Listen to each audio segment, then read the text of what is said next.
안녕하세요. 크리스탈입니다. 이번에 함께 하실 작품은 현진건의 무영탑입니다. 무영탑은 현진건의 장편소설로 신라 경덕왕 시절을 배경으로 쓰여졌으며 불국사의 석가탑 건립에 관한 설화를 모티브로 한 소설입니다. 부여의 석공 아사달과 그의 아내 아사녀의 비극적인 사랑에 대한 이야기를 담고 있습니다.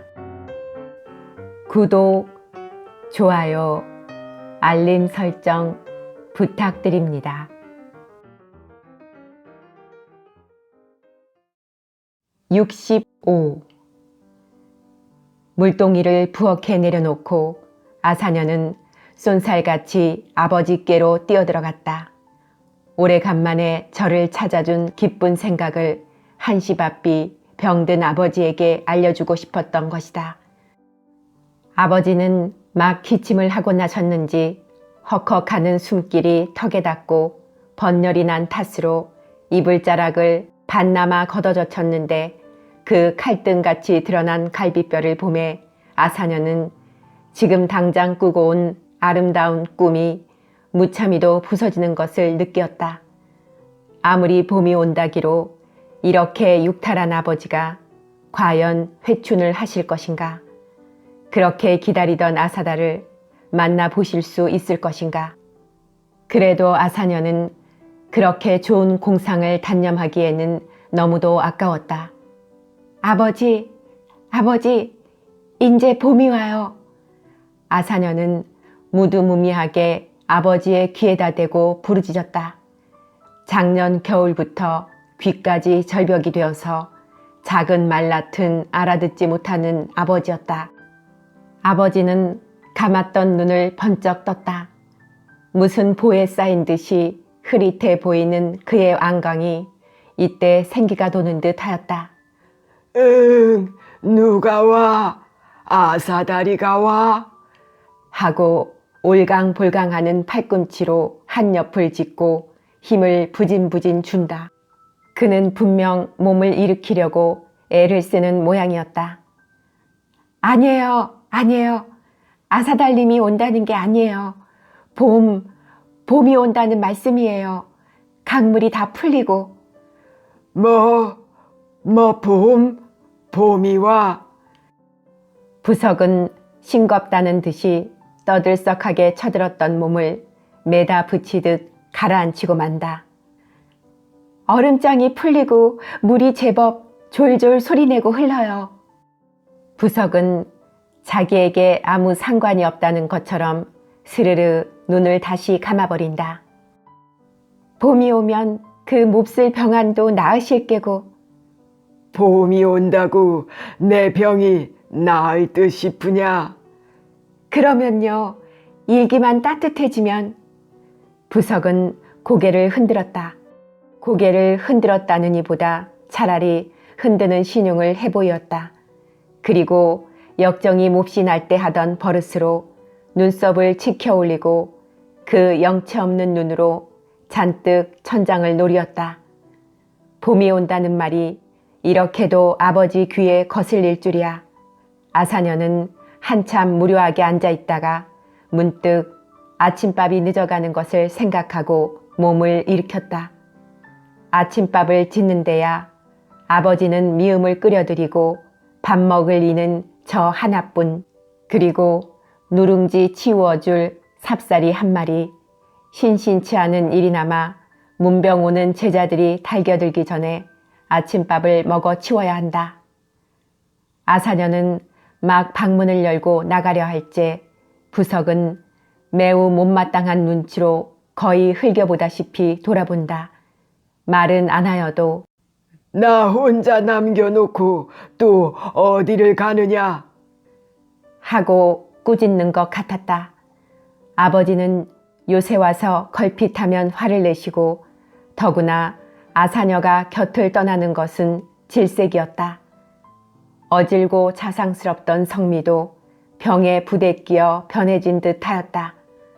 아사녀는 다시 아버지 곁으로 왔다.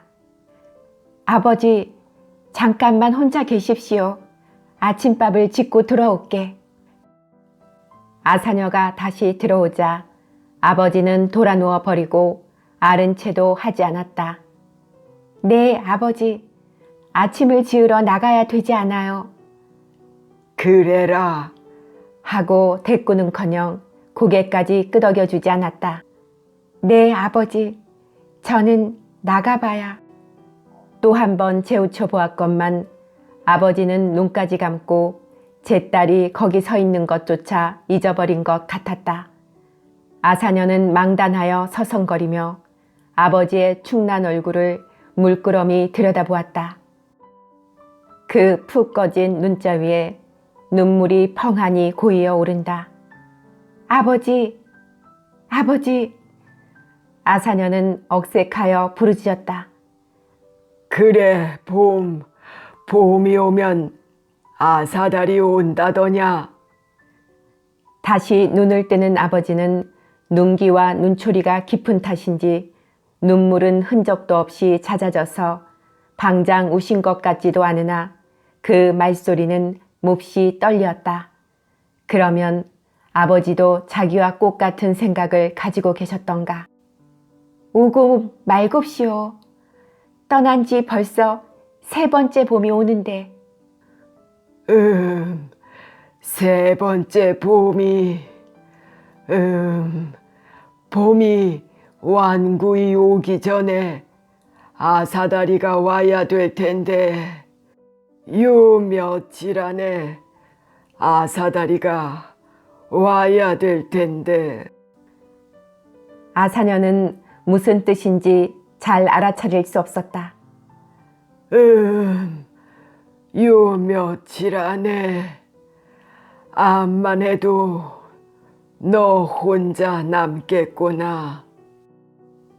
아버지는 수수께끼 같은 말을 남기고 다시 눈을 감아버린다.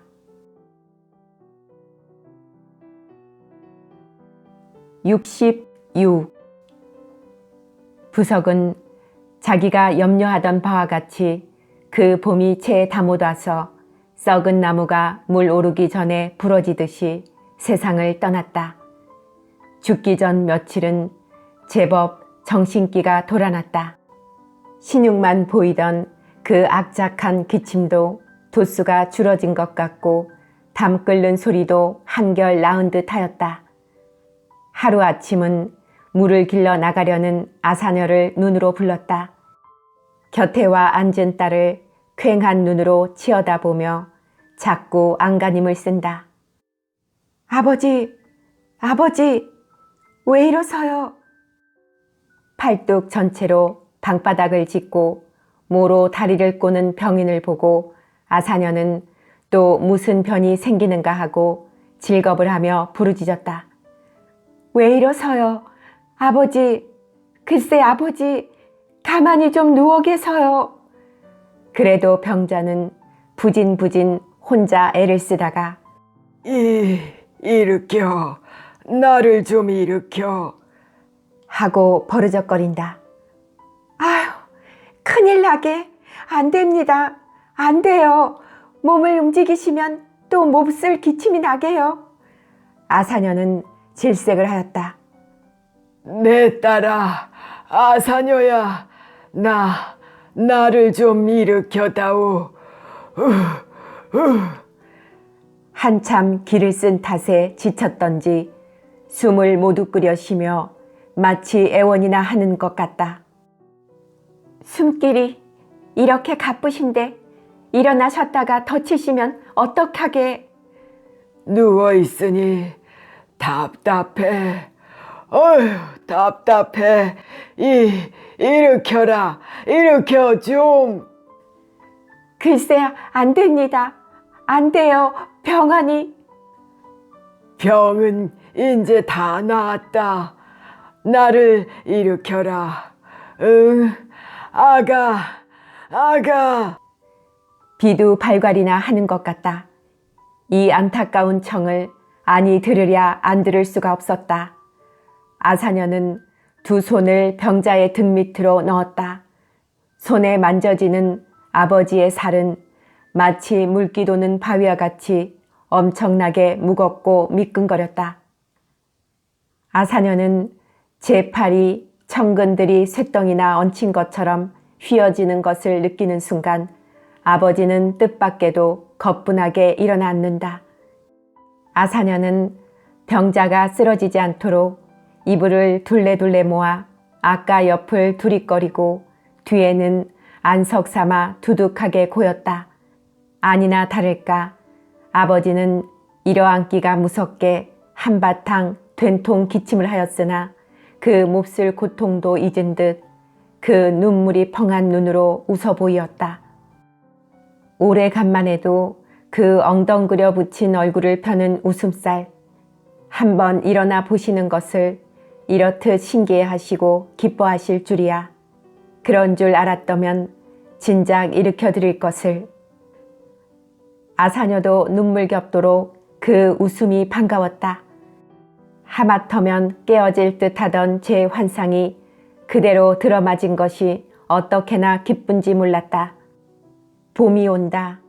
강물도 풀리고 아버지의 얼굴에도 봄이 온다. 그날 아침에는 물을 길면서 저도 모르게 콧노래까지 옹알거렸다. 강물은 어쩌녁보다 몰라보리만큼 더 풀리었다. 도끼로 찍어도 깨어지지 않을성 싶던 그 두껍고 튼튼하던 얼음장이 둥둥 떠서 해실해실 녹으며 흘러간다. 아직 덜 풀린 얼음장 위에도 덧물이 져서 콸콸 소리치며 오는 봄을 그리는 것 같다. 그날 저녁에 아버지는 밥을 달라고 떼를 썼다. 미움도 잘 못 넘기던 어른이 죽도 마다하고 밥을 먹겠다는 데는 아사녀도 기가 막혔다. 부녀간에 얼마를 실랑이를 하다가 끝끝내 밥을 반주발이나 말아서 자시었다. 매우 염려를 하였지만 그날 밤에 배탈도 나지 않았다. 그 이튿날 아침에는 아사녀가 제 눈도 뜨기 전에 병자는 제 혼자 힘으로 일어앉고 말았다. 어떻게 혼자 일어나셨습니까? 아사녀는 하도 신통해서 웃으며 물었다. 왜 나 혼자는 못 일어난다더냐? 하고 아버지는 웬일인지 웃지를 않으셨다. 또 무엇에 역정이 난 것 같았다. 쌀이 얼마나 남았느냐? 아버지는 불쑥 이런 말을 물었다. 잎살은 한 대떼밖에 안 남았어요. 그러고 좁쌀은 저번에 팽개님이 팔아오신 것 서말은 남았을까? 팽개가 좁쌀을 팔아와. 매우 불쾌한 눈치를 보이다가 뗄나무는 누가 해오느냐? 내 옷은 몇 벌이나 되느냐? 너는 봄이 되어도 입을 옷이 있느냐? 내가 잘 간직해 두라던 돌 다루는 기구는 다 어찌하였느냐? 가진 것을 미주알 고주알 파고 캐며 챙겼다. 그날 해가 어슬어슬해지자 아버지는 오한이 든다고 이불을 덮어도 또 덮어라 하였다. 며칠 뻔한 탓에 마음을 놓았던 아사녀는 더욱 허둥지둥하였다. 밤이 되자 아사녀의 눈에는 아버지의 얼굴빛이 아주 달라지는 듯 하였다. 아버지! 여러 제자들을 불러오리까? 아사녀는 울며 부르짖었다. 병자는 손을 내어줬고 무슨 말인지 입만 달싹달싹한다. 네, 아버지. 딸은 아버지의 입에 귀를 대었다. 병자는 차오르는 숨길 가운데 낯도 없는 말을 중얼거렸다. 사딸. 이것이 마지막 말이었다.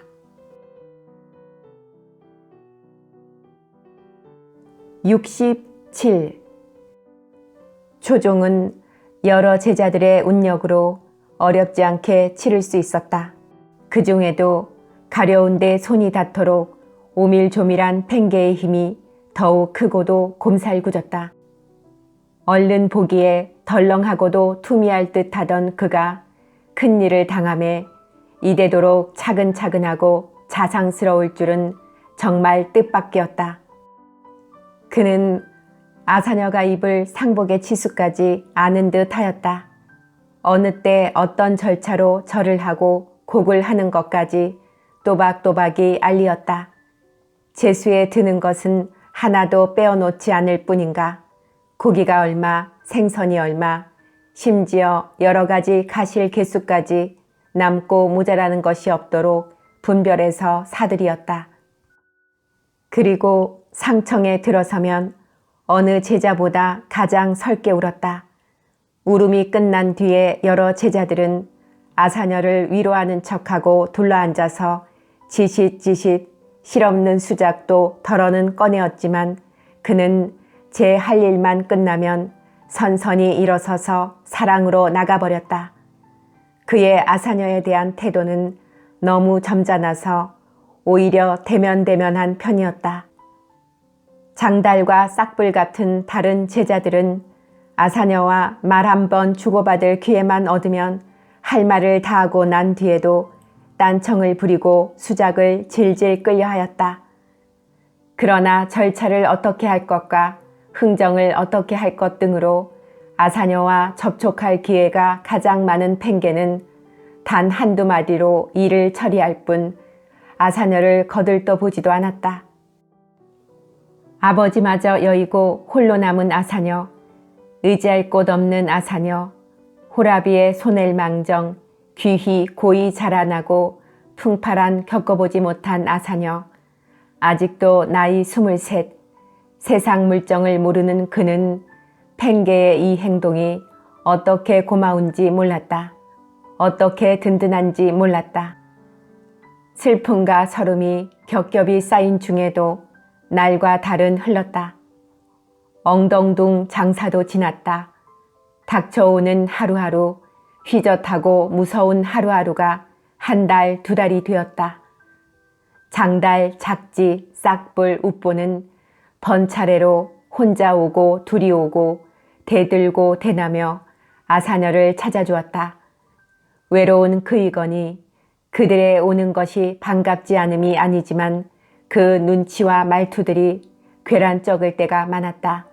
걸핏하면 싸움판이 벌어지기도 하였다.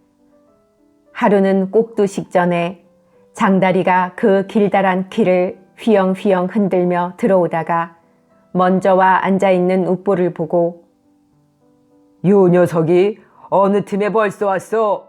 새침대기 골로 빠진다고. 왜? 못 올 때 왔단 말이냐? 요 녀석이 왜 새벽 대령을 하고 무슨 자갑스러운 짓을 저지르려고? 장달은 그 멍청이 같은 누나를 디굴디굴 굴린다. 이 싱거운 기다리가 못할 말이 없네. 그건 어따 하는 수작이야. 이 기급절사 알놈아. 그러면 왜 왔어? 왜 왔어? 너는 왜 왔니? 그 짤막한 길을 질질 끌고 맙시사. 하고 웃보는 아사녀를 향해 웃어 보이었다. 요 녀석이 살살 눈웃음을 치고 간지럽게 아사녀님이 아무러 한들 너 따위에 넘어갈 줄 아느냐? 왜 아사녀님이 무동이라 법사를 넘느냐? 넘어가시게. 하하. 웃보는 제 재담에 만족한 듯이 또 한 번 웃어 보이었다. 요 녀석이 7월 열중이 모양으로 입만 까가지고 너는 입을 안 까고 그 황새 같은 다리부터 먼저 깠니? 헤헤.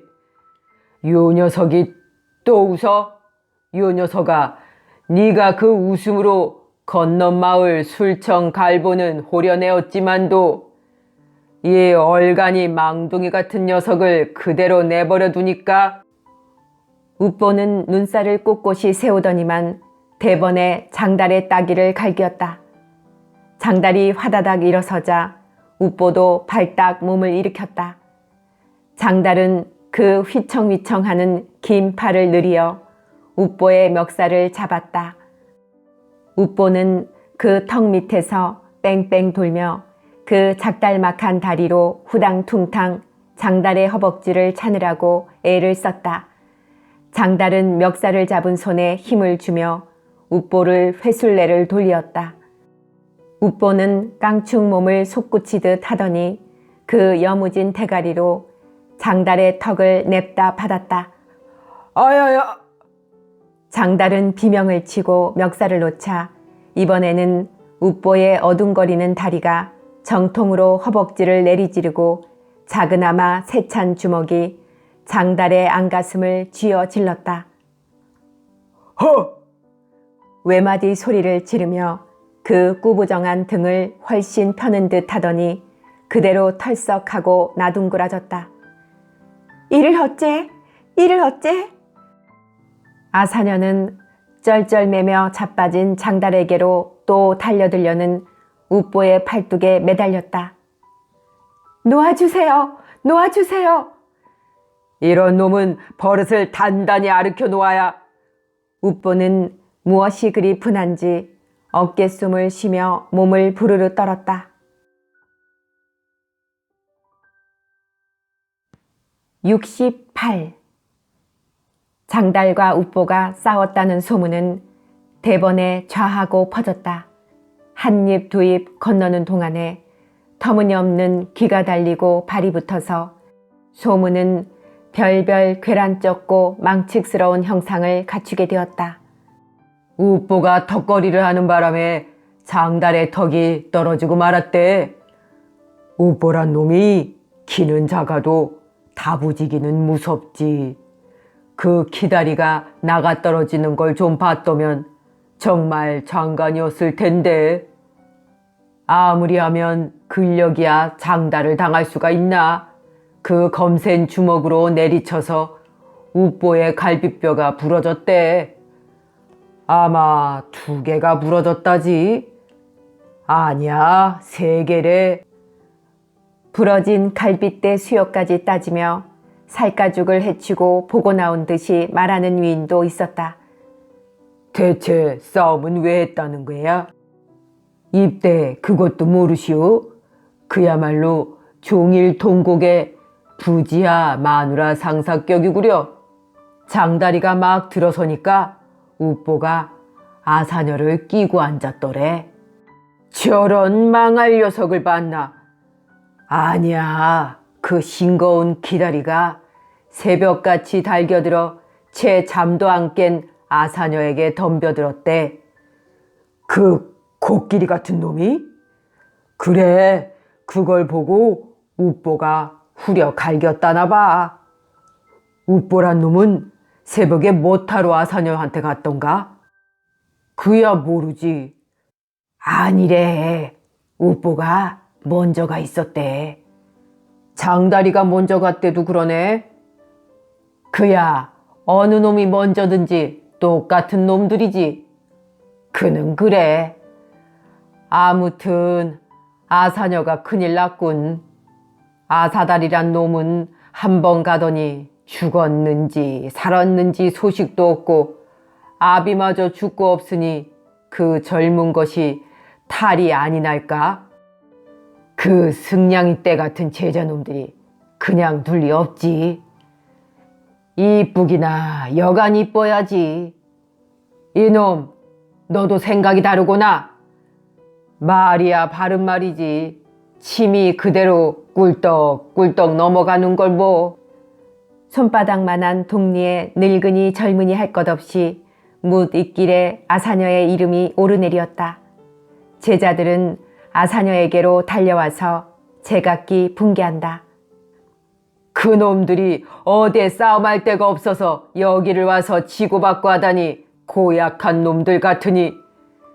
그놈이 사람이란 말이오.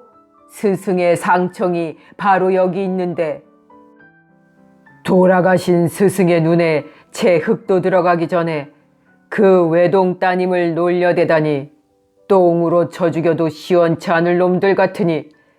하고 작지는 입에 개거품까지 흘렸다. 그런 놈들은 인제 이 문전엔 발그림자도 얼씬 못하게 해놓아야. 싹부리가 이를 갈아붙였다. 그래, 웃보란 놈이 아주머니 젖가슴에 손을 댔다지요. 작지는 흉장이 막힌다는 듯이 숨을 헐레벌떡거리며 물었다. 아니에요. 그런 일은 없어요. 아사녀는 고개를 빠뜨리며 얼굴을 붉히었다. 아니, 그놈이 아주머니를 두리쳐 끼고 입을... 아사녀는 귀를 막고 싶었다. 새빨갛던 그의 얼굴은 대번에 파랗게 질렸다. 이 사람아, 무슨 말을 이렇게 함부로 하나?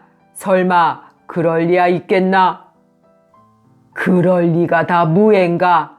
나는 장달에게 바로 들었는데.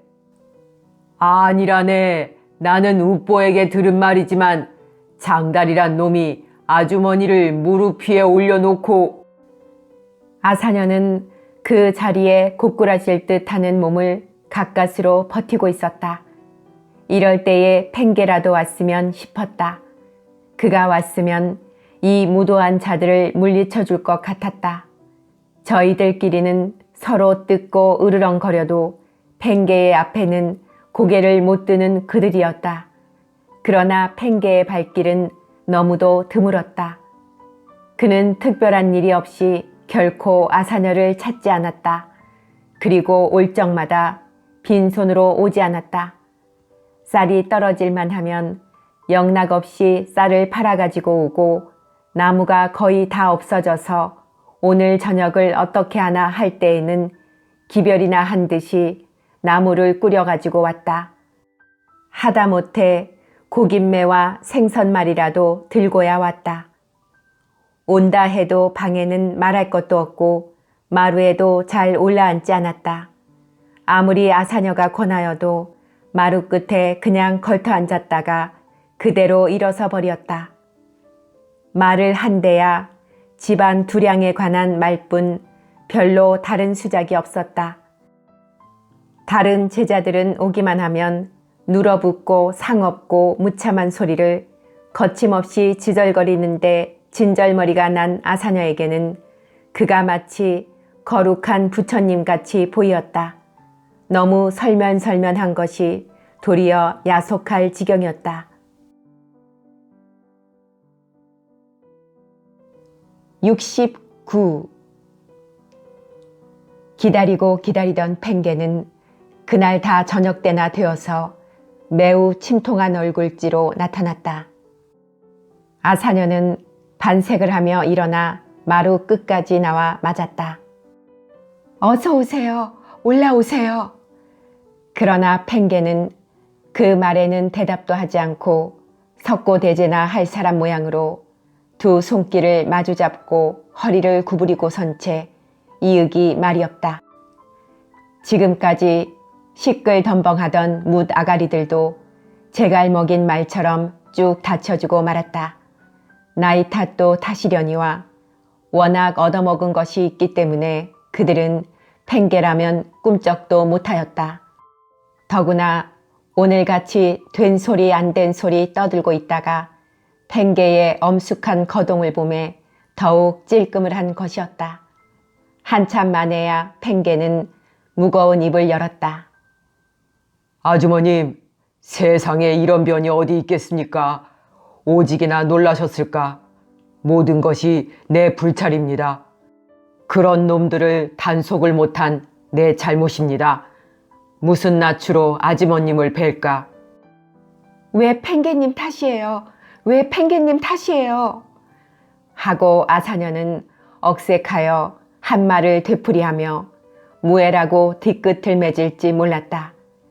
장달과 우뽀의 싸움도 싸움이려니와 그 싸움으로 말미암아 해괴한 소문이 나서 차마 입에도 못 담을 소리를 들은 것이 더욱 분하고 원통하였다. 그렇다고 싸움한 것이 사실이지만 이러이러한 것은 생판 헛소문이다라고 변명도 할 수 없는 노릇이었다. 그런 더러운 말을 어찌 입엔들 올릴 수 있으랴. 그는 오라비 겸 아버지 같은 팽개에게 메어 달려 실컷 마음껏 울고 싶었다. 그런 짐승만도 못한 놈들, 스승의 따님이면 저희에게도 누님이 되려든 그러니 그런 해참한 일들이 어디 있단 말씀입니까? 오라버님. 아사녀는 한번 힘있게 불렀다. 그러면 오라버님도 그 터무니없는 소문을 믿으십니까? 아사녀는 그 자리에 엎드려져 울었다. 아닙니다.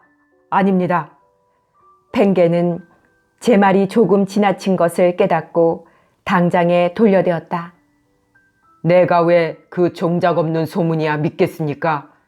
그놈들도 설마 사람인데 그런 일이야 있겠습니까?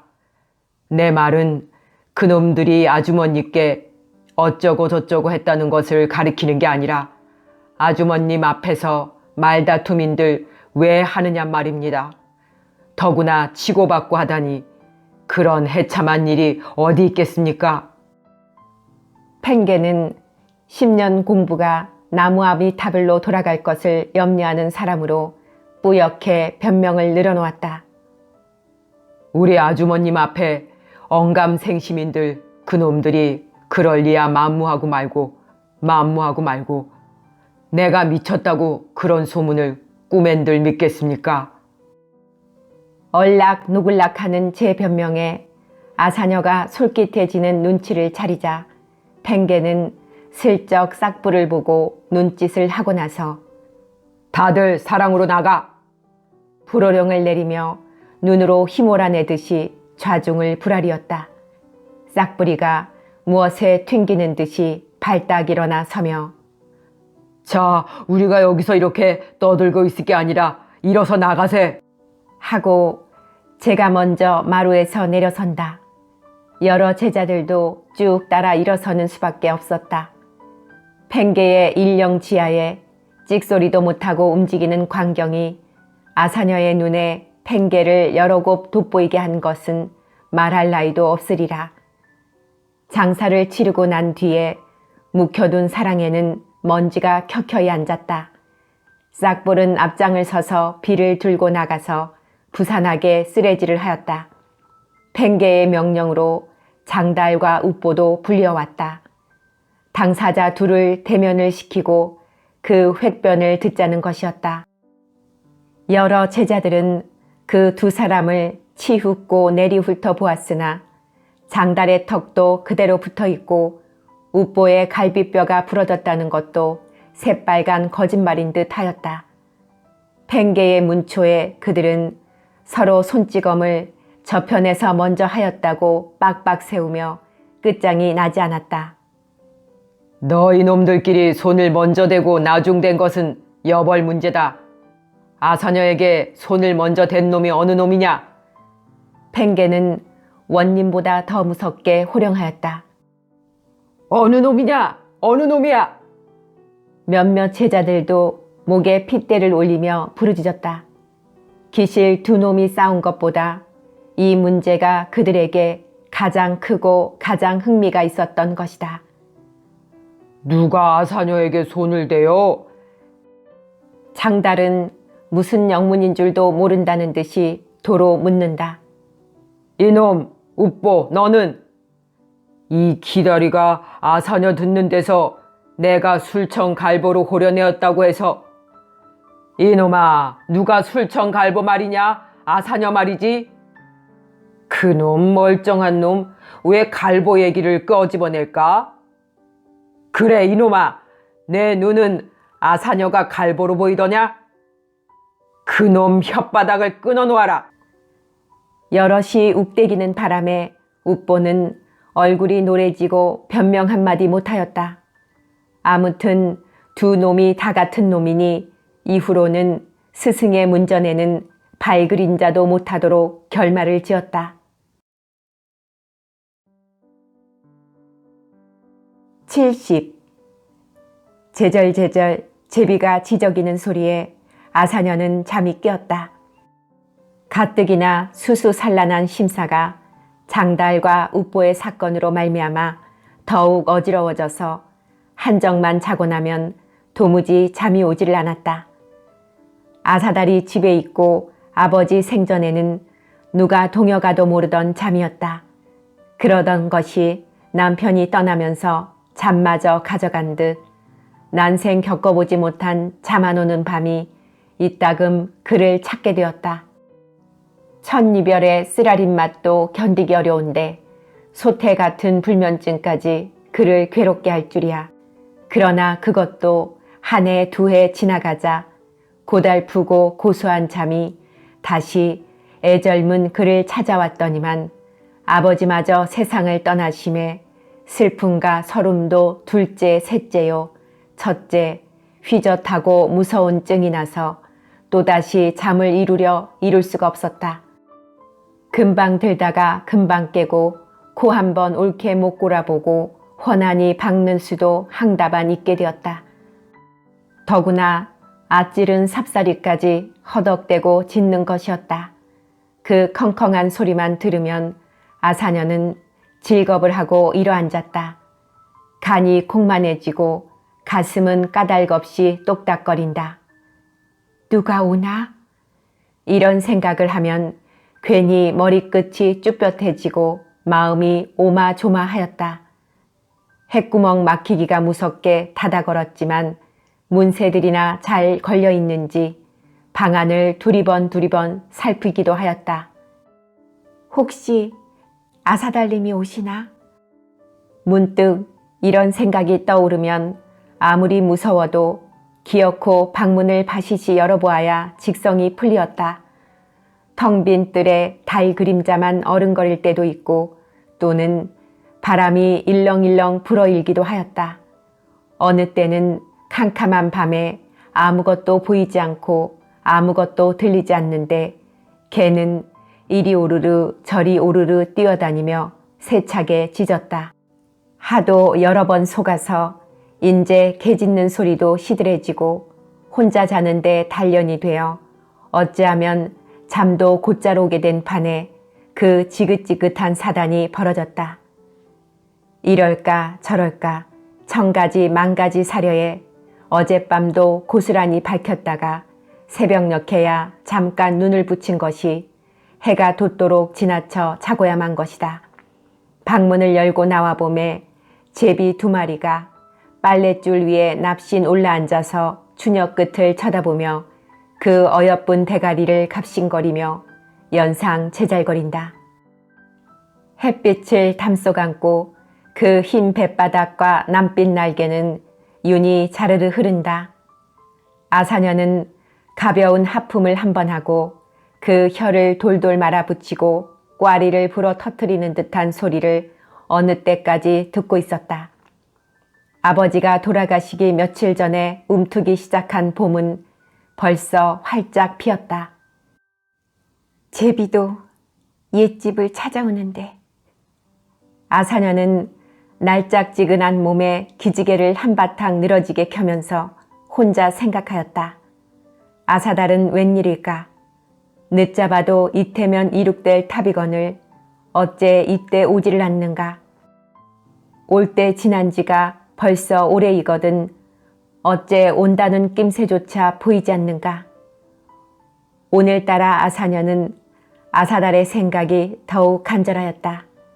아침 저녁 밤과 낮으로 문득 생각 안 나는 것이 아니지만 인제 기다리기에도 지치어서 처음 모양으로 뼈끝이 저리도록 기다려지지는 아니하였다. 더구나 요새 와서는 제자들이 들고 나고 엄벙덤벙 하는 바람에 마음 놓고 아사달 생각조차 못하였던 것이었다. 그러다가 제비가 온 것을 보자 심청이 나도록 아사다리가 그리웠다.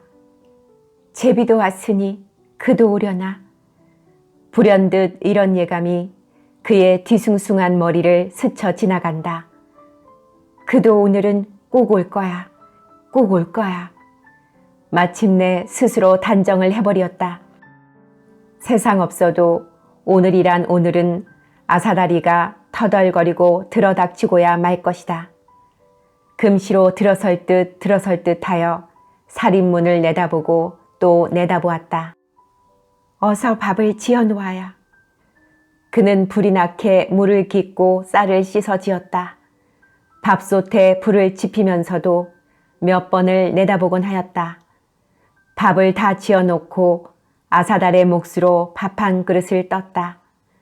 삽살이도 주인의 뜻을 아는지 그 몽탕한 꼬리를 흔들며 앞발을 들어 치맛단 위에 깡충깡충 뛰어올랐다. 너도 서방님이 오늘 오실 줄 아니? 하고 아사녀는 그 순 많은 대강이를 어루만져 주었다. 오래간만에 차려놓은 겸상, 밥 한 그릇 더 올려놓은 것만 보아도 횡댕그렁한 집안이 그득이 차는 듯 하였다.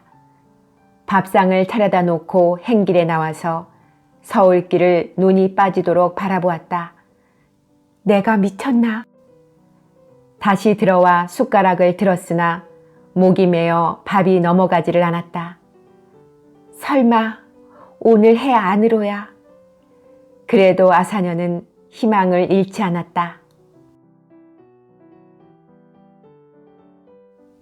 71. 그날 해도 떨어졌건만 아사녀의 바라고 기다리던 보람도 없이 아사달은 영영 그림자를 나타내지 않았다. 저녁이 되었다. 온 하루를 속았건만 또다시 남편의 저녁밥을 떴다. 암만 해도 마음이 킨다.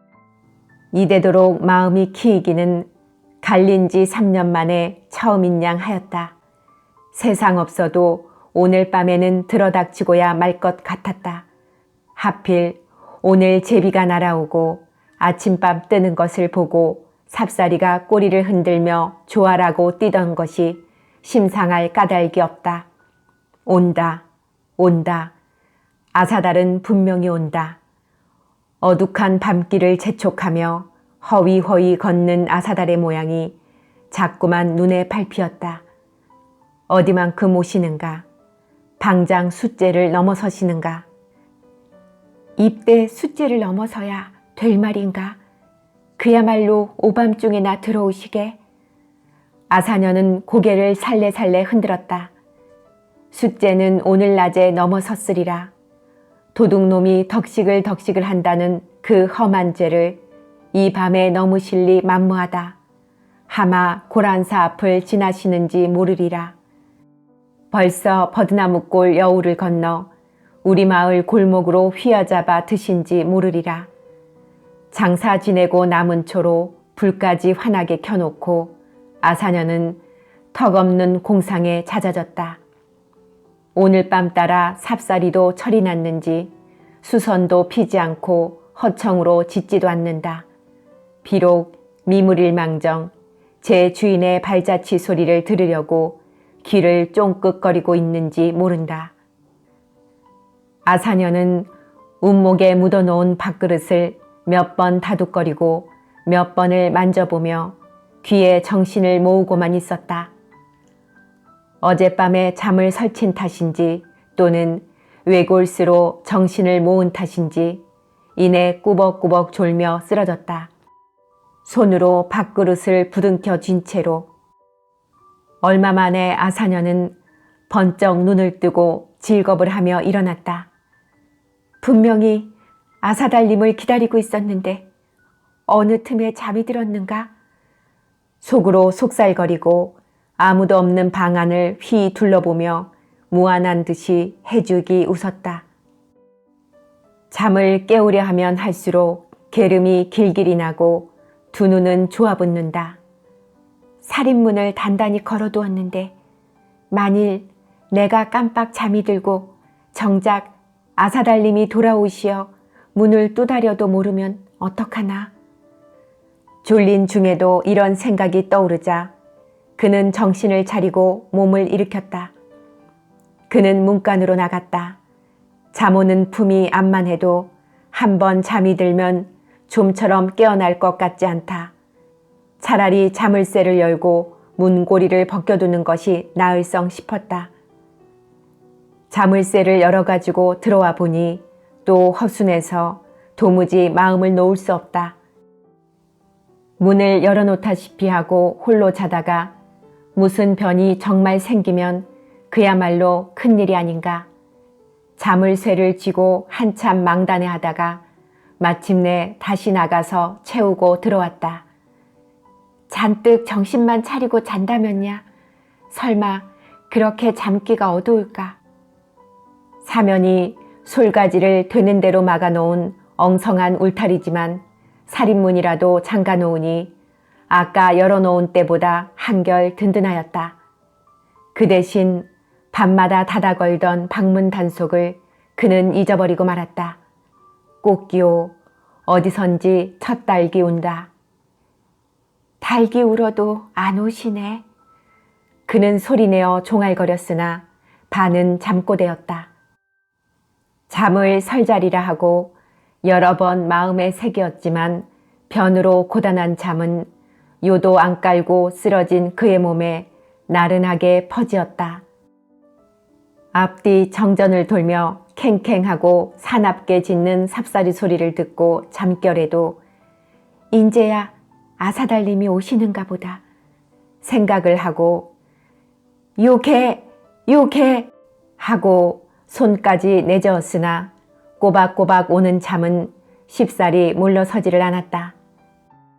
뒷곁에서 버석 울타리 뜯는 소리가 나고 쉬쉬하며 개를 으르는 인기척까지 어렴풋이 들렸으나 잠은 막무가내하로 퍼붓는다. 아사달님이 왔구나 하는 생각이 번개같이 번쩍 들며 아사녀가 질겁을 하고 일어날 때는 사푼사푼하는 발자국 소리가 이미 앞으로 돌았다. 천방지축으로 방문을 열고 나선 얼떨떨한 아사녀의 눈에 웬 검은 그림자가 성큼하고 마루에 올라서는 것이 보이었다. 72. 아사달님! 아사녀는 허둥지둥 마주 달려나가며 그 검은 그림자를 향하여 부르짖었다. 그 검은 그림자는 고개를 수그리고 옷에 먼지를 툭툭 털며 웅얼웅얼 대답을 한다. 아사달님! 아사녀는 또 한 번 부르짖고 회오리 바람처럼 그리고 그리던 남편의 가슴팍에 몸을 던지려 하였다.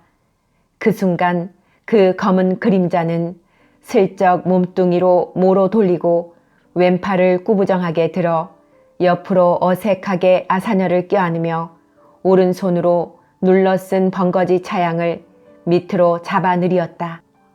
객지의 고생이 오죽하셨을까? 하고 아사녀는 두 팔로 남편의 등과 배를 얼싸 안으며 그 겨드랑이에 얼굴을 비비대고 복받쳐 나오는 울음을 걷잡을 수 없었다. 남편은 너무 어색하여 말을 이루지 못하는 듯 하고 코대답만 하고 아내를 아는 팔뚝에도 정겨운 힘달이 하나 없었다. 매우 난처한 것 같이 엉거주춤하고 서 있을 뿐 아내는 한참 만에야 샘솟듯 하는 눈물을 가까스로 거두고 그래 대공은 다 마치셨어요? 가장 먼저 알고 싶은 말부터 묻고 갸웃이 남편의 얼굴을 쳐다보았다. 그래. 남편의 대답은 또한 자세치 않았다. 촛불빛이 약하여 워낙 마루까지는 흘러나오지 않았고 더구나 모로선 까닭에 귀 밑 언저리만 으렷이 보일 따름이었다. 3년 동안에 변하기도 무척 변하였구나. 아사녀는 마음 극히 놀랐다. 밤눈에 남아 목덜미와 귀의 모양까지 변한 듯 하였다. 그렇다면 제 팔 안에 든 등과 배도 떠날 때와는 달리 두툼하게 살이 오른 것을 느꼈다. 더구나 그 음성조차 못 알아듣도록 달라졌다. 그 상냥하고 부드러운 목청은 어디로 가고 몇 마디 들어보지는 못했지만 어쩐지 꺽꺽하게 쉬어진 것 같다. 서라벌 사투리가 우락부락 하다더니 그새에 사투리가 목소리까지 적고 말았는가. 내가 왜 이러고만 있을까? 오죽이나 다리가 아프실라고. 어서 방으로 들어가세요. 하고 아사녀는 남편의 겨드랑이에 댄 이마를 떼었다. 그럴 겨를도 없이 그 검은 그림자는 얼른 제가 앞장을 서며 팔을 뒤로 돌려 아사녀를 옆에 끼고 어구적 걸었다. 한 번 잡은 아내를 놓칠까 보아 두리는 듯. 아내는 뒤에서 남편이 방문에 들어서는 것을 보고 에구머니나 키도 작아졌네. 혼자 속으로 속살거렸다. 몸이 난 까닭에 키까지 달라붙어 보이는가? 방에 들어선 남편은 아랫목으로 아니 가고 운목 촉대 앞으로 먼저 갔다. 내젓는 손이 얼진하고 불 위를 스치는 듯 하였다. 그 마디가 굵은 뭉툭한 손가락이 환하게 아사녀의 눈에 뜨이자마자 갑자기 촛불은 탁 꺼지고 말았다. 왜 불을 꺼요? 아사녀는 기겁을 하였다. 손길에 그 검은 그림자는 황급하게 변명을 하였다. 그러면 석유 한 계피를 찾아야 하고 아사녀는 끼인 몸을 재빠르게 빼어 석유 한 계피를 얹어둔 문틀 위를 더듬더듬 찾는데 벼랑간 그의 가슴은 두방망이질을 하고 손이 사시나무 떨듯 하였다. 아니나 다를까 그 검은 그림자는 등 뒤에서 다짜고짜로 아사녀를 부둥켜 안으려 하였다. 아사녀는 선뜻 몸을 빼쳤으나 때는 이미 늦었다. 그 억센 오른 소나기에 아사녀의 왼 손목이 붙잡히고 말았다. 아사녀는 손을 뿌리치려고 바둥거리며 누구요? 누구요? 소리를 질렀다. 내다. 그 검은 그림자도 허청거렸다. 내가 누구란 말이오? 내란 누구야? 나를 몰라? 몰라요, 몰라. 돌변한 아사녀의 태도에 검은 그림자도 화증을 덜럭내었다. 아사다를 몰라? 내던지듯 한마디 하고 잡힌 손을 으스러지도록 쥐어 낚아챘다. 아니야. 아사달이 아니야. 아사녀는 휘둘려 쓰러지는 몸을 간신히 버티며 외쳤다. 아니면 어떻고 기면 어떠냐? 마침내 검은 그림자가 거짓탈을 벗어버리고 제 소나기에 더욱 힘을 주어 다시 한번 회술래를 돌리는 바람에 아사녀의 가냘픈 몸은 헛것같이 자빠졌다. 어두운 가운데도 아사녀는 그 검은 그림자가 뒤덮는 듯이 제 몸 위에 떨어지는 것을 보았다. 사람 살리오! 사람 살리오! 아사녀는 바위덩이에 지질른 것 같은 제 몸을 버르적거리며 아글아글 썼다.